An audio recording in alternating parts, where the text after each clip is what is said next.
मां पार्वती कथा सुन रही हैं और ये भागवत चल रही है, वहां पर भोलेनाथ कथा सुना रहे। पार्वती मां को नींद आ गई, मैया सो गई, पार्वती मैया सो गई। और भाई कुछ लोग ऐसे भी हैं यहां भी उस फिराक में कि कब पंडित जी की नजरें इधर से घूमे और कब हम अपनी आंखें लगाएं, कब नींद आए। लेकिन ध्यान रखना, कथा में पापियों को नींद आती है। कथा में पापियों को नींद आती है और पुण्यात्माओं को नींद नहीं आती। नींद छोड़ो, उन्हें तो प्यास भी नहीं लगती। प्यास छोड़ो, वो बतियाते नहीं आपस में। मैंने पढ़ा है भगवान के सामने बैठकर कई काम नहीं करने चाहिए। एक तो भगवान की तरफ पाम नहीं करना चाहिए। भगवान की कथा जब हो रही हो तो झमाई भी नहीं लेनी चाहिए, आऊ करते ना, वो भी नहीं। आंखें, नींद नहीं बंद होनी चाहिए, ये पाप है। और पापी को ही अधिकांश होता है। उबासियां लेते ना हम, क्यों? क्योंकि हमारा पाप अंदर से हमें आलसी बना रहा है। ये छोटी बात नहीं है, ये बहुत बड़ी बात बता रहा हूं मैं आपको। भगवान के आगे उबासी नहीं आनी चाहिए, कथा में आपको उबासी नहीं आनी चाहिए। भगवान की तरफ, आप व्यासपीठ की तरफ आपके पाम नहीं होने चाहिए। अगर आपने व्यासपीठ की तरफ पाम किए हुए हैं तो पाप हो रहा है। कई माताओं को मैं देखता हूं वो सीधे व्यास जी की तरफ भी पाम करके बैठ जाती हैं। फिर पूछो क्यों करके बैठी हो? बोले महाराज पाम में प्रॉब्लम है। तो इधर कर ले अपनी प्रॉब्लम है, इधर कर, साइड में कर लेना। प्रॉब्लम तो बदस्तूर है ही, कंटिन्यूसली रहेगी।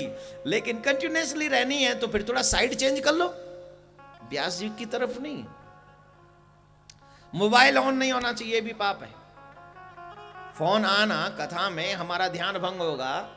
और आजकल तो श्रोता थोड़ा हाई फाई श्रोता आने लग गए हैं, तो थोड़ा प्रॉब्लम मोबाइल तो सब पे है। और कईयों को तो मैं देखता हूं वो बैठ के सबसे आगे बैठेंगे और मोबाइल लेके बतियाते रहेंगे। 3 घंटे कथा होती है, 3 घंटे कथा होती है तो 2.5 घंटे तो उसका मोबाइल पे गया। घर जाके घर वालों ने पूछा कथा सुनी? बोले हाँ सुनी। कितनी, क्या थी? बोले पता नहीं, फोन थोड़ा बीच में आ गया, डिस्टरबेंस था थोड़ा। ये अपराध है, ये पाप है। मैं आपको सच बता रहा हूं, अपने अच्छे समय को जिंदगी में से कुछ निकालकर भगवान के चरणों में समर्पित कर दो। और जो समय भगवान के लिए निकालो वो समय और कोई इन्वॉल्व ना हो उसमें भगवान के सिवा। पत्नी को कितना बुरा लगता है ना कि जो समय पत्नी के लिए पति निकालता है और फिर वो फिर भी फोन से लगा रहता है। बोलो, देवियां ज्यादा जानती होंगी इस दर्द को, बताइए प्लीज, सही कह रहा हूं कि गलत? अब बुरा मत माने, भाई लोग भी जब अपने दोस्तों के साथ घूमने जाएं, आपका दोस्त थोड़ा हाई फाई हो और आपको वो समय दे और फिर वो दोस्त उस फोन पे ही लगा रहे और आपसे कोई ज्यादा समय ना दे, आप सिर्फ wait wait wait wait wait wait wait, अच्छा लगेगा? बुरा क्यों? तू कोई बहुत बड़े नवाब को बेटा आएगा? इस दुनिया में सबसे बड़ा किंग अगर कोई है तो परमात्मा, और उसकी कथा सुनने आए हैं। अब आप डिसाइड करो, मोबाइल ऑन होना चाहिए ऑफ, डिसाइड करो। इस मीटिंग से बड़ी दुनिया में कोई और मीटिंग हो नहीं सकती। इस सभा से बड़ी दूसरी कोई सभा हो नहीं सकती।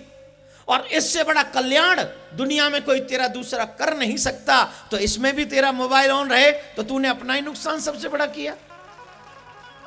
ताली बजाने से काम नहीं चलेगा, मोबाइल निकाल, स्विच ऑफ कर तो जानू। ऐसे कैसे, मैं कैसे मान जाऊं आपको? ना, ताली बजाने का काम तो देखो लीडर लोगों का होता है, वो कर ले, वो खुश हो जाएंगे। लेकिन मैं नहीं होऊंगा। मैं तो तब होऊंगा जब मेरी बात आप मानोगे। अभी इसी वक्त स्विच ऑफ हो, नहीं चाहिए। और एक बात ध्यान रखना, नुकसान नहीं होगा, फायदा ही होगा। जो लोग बड़े बड़े पैसे वाले लोग हैं, अगर यहाँ कोई आए हैं, अब उनका स्विच ऑफ होगा और कोई मिलाने वाला तरस रहा होगा, तो आपका थोड़ा भाव बढ़ेगा साहब। फायदा हो रहा है, नुकसान नहीं हो रहा है, फायदा हो रहा है। हाँ, एक आध देवी को प्रॉब्लम हो सकती है अगर सासू माँ मिला रही हो तो,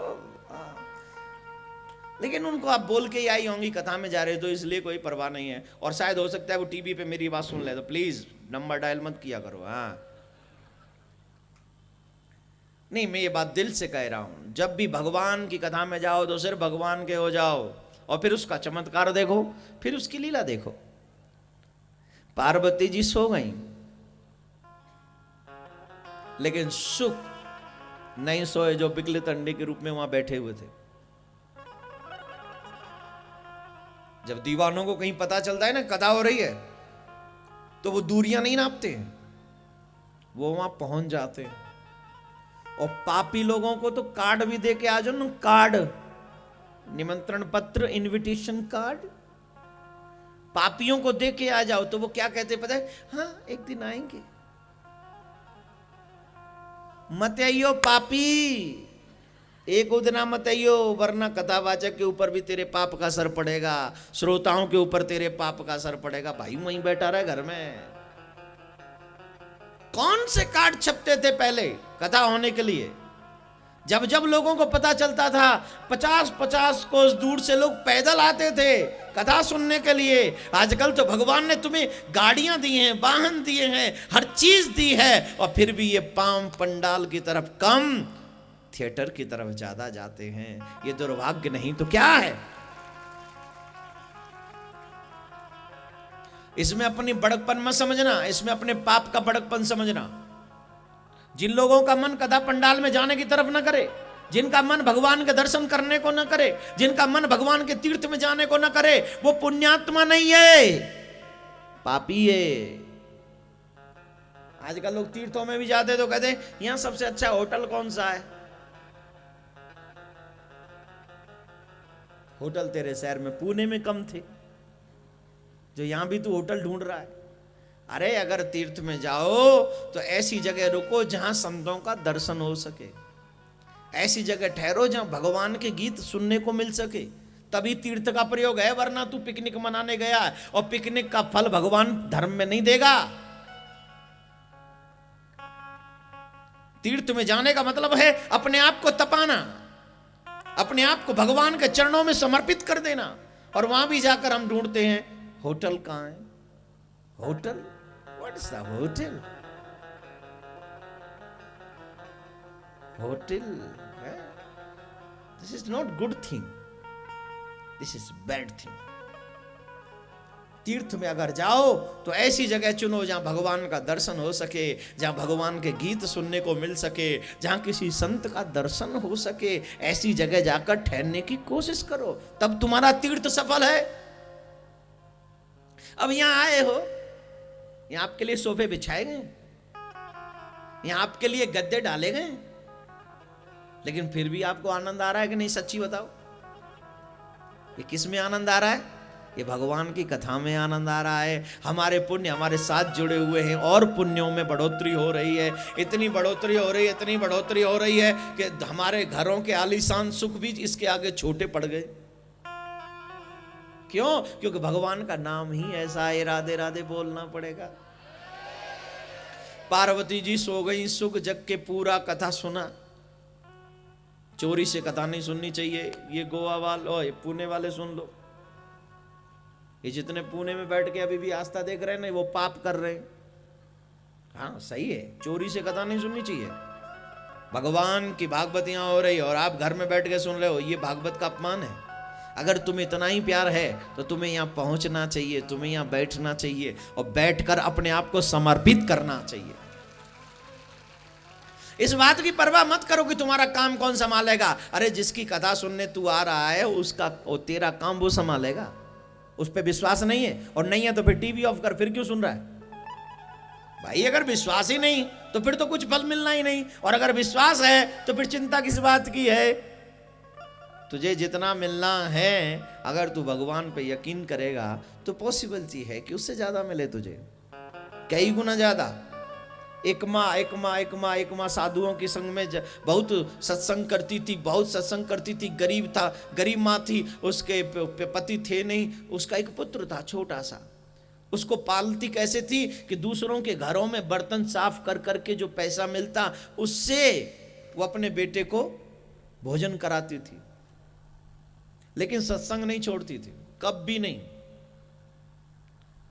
ये सब कार्य करने के बाद भी साधु संत सुनती थी कोई आए हैं शहर में तो वो सबसे पहले आगे ही बैठी मिलती थी, सत्संग जरूर करती थी। संतों की वाणी पर बहुत यकीन था उसे।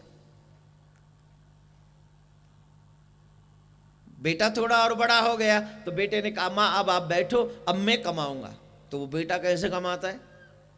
बेटा कमाता है, जंगल से लकड़ी काट के लाता है, उसे बाजार में बेचता है और उससे जो द्रव्य मिलता है उससे घर की रोटी चलती है, माँ की सेवा करता है। और माँ को कह दिया तुम सत्संग करो। अब माँ बहुत ज्यादा देर तक सत्संग करती रहती है। एक दिन ये जंगल में लकड़ी काटने गया हुआ था, उसी वक्त उस देश का राजा वहां भ्रमण करने के लिए आया। तो उनके साथ में कुछ ज्योतिषी भी आए हुए थे। जो ज्योतिषियों ने कहा महाराज मैं थोड़ा सा अभी आता हूँ, 2 मिनट का वक्त चाहिए। तो वो जब निकले तो उस ज्योतिषी ने उस बालक को, उस बच्चे को लकड़ी काटते हुए देखा। उसकी मस्तिष्क की रेखा देखकर वो अचंभित हो गया। वाह विधाता वाह, तूने क्या लिखा इसके मस्तिष्क पर? हमारे शास्त्र ऐसा कहते हैं, त्रिया चरित्रम पुरुषस्य भाग्यम देवो न जानाति कुतो मनुष्य। पुरुष का भाग्य कब बदल जाए कोई नहीं जान सकता। कर्म से भाग्य बनता ही ना। तुम अच्छा कर्म कर दो तुम्हारा अच्छा भाग्य बन गया, बुरे कर्म कर दो तो तुम्हारा बुरा कर्म बन गया, भाग्य बन गया। तुम्हारे कर्म पे डिपेंड तुम्हारा भाग्य है। जैसे गियर डालने से गाड़ी चलती है, वैसे कर्म करने से भाग्य चलता है। गियर नहीं डालेंगे तो गाड़ी कैसे चलेगी? कई गाड़ियां ऐसी हैं कि उसमें आमतौर पे गियर नहीं होते, लेकिन 1-2 गियर तो होती है ना, रिवर्स और फर्स्ट तो होता ही है। मैं गया हूं बाहर भी जाके देखे हैं तो 2-3 गियर होते हैं उसमें। एक रिवर्स होता है और एक ड्राइविंग, एक डाल देते हैं तो वो चलती रहती है। गियर के बिना गाड़ी नहीं चलेगी।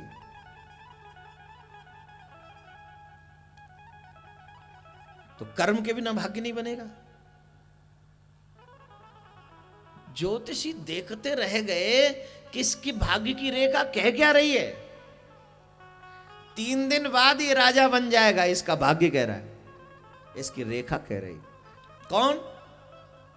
लकड़ी काटने वाला। लकड़ी काटने वाला 3 दिन बाद राजा बनेगा, कोई विश्वास करेगा? राजा ने कहा ज्योतिषी कहां गए भाई, बहुत देर हो गई। वो दूसरे ने इशारा करे तो वो वहां उस लड़के से बातें कर रहे हैं। बोले बुला के लाओ। बुला रहे हैं, ज्योतिषी जी आए, पूछा महाराज कहाँ अटक गए? अरे बोले कुछ मत पूछो महाराज, मैं इसको देख रहा था। बोले क्या है ऐसा? बोले मैं बताऊंगा नहीं तो आप गुस्सा हो जाओगे। आपसे नहीं होगा, आप बताओ तो सही। बोले नहीं मैं नहीं बताऊं महाराज, आप बाकी गुस्सा हो जाओगे। अरे बताओ तो सही। बोले महाराज माफ करना, आप पूछ रहे हो तो बोल रहा हूं। भगवान ब्रह्मा भी बड़ा विचित्र भाग्य लिखा है इसका। कैसा? बोले 3 दिन बाद ये आपका जमाई बनेगा और राजा बन जाएगा। ये 3 दिन बाद मतलब चौथे दिन। अब तो बड़ा राजा को बड़ा गुस्सा आया, लकड़ी काटने वाला मेरा जमाई। भाई जब हम अपनी बेटी के लिए लड़का ढूंढते हैं तो अपने स्टेटस का ढूंढते हैं ना, अपने लेवल का ढूंढते हैं। भिखारी मेरा जमाई नहीं। गुस्सा आया, बोले मैं तलवार लेके इसको अभी मार देता हूं। ब्रह्मा भी, कौन कहेगा ब्रह्मा को बुद्धिमान? एक भिखारी को, लकड़ी काटने वाले को मेरा जमाई बनाने को उतारू है, अभी मार दूंगा। तलवार लेके मार। बोले मंत्री बोले रुको रुको, बिना अपराध के इसको मारोगे तो दुनिया में आपका अपयश होगा, दुनिया में आपकी हंसी होगी, इसलिए बिना अपराध के मत मारो। अभी हम थोड़ा इसका, जब मारना ही हो किसी को, सत्ता में बैठने वाले लोग अगर किसी को मारने पे आए, कहीं भी मार दे, हाँ या ना? क्यों साहब बताओ सही। कुछ बैठे हैं इसलिए पूछ रहा हूं। राधे राधे।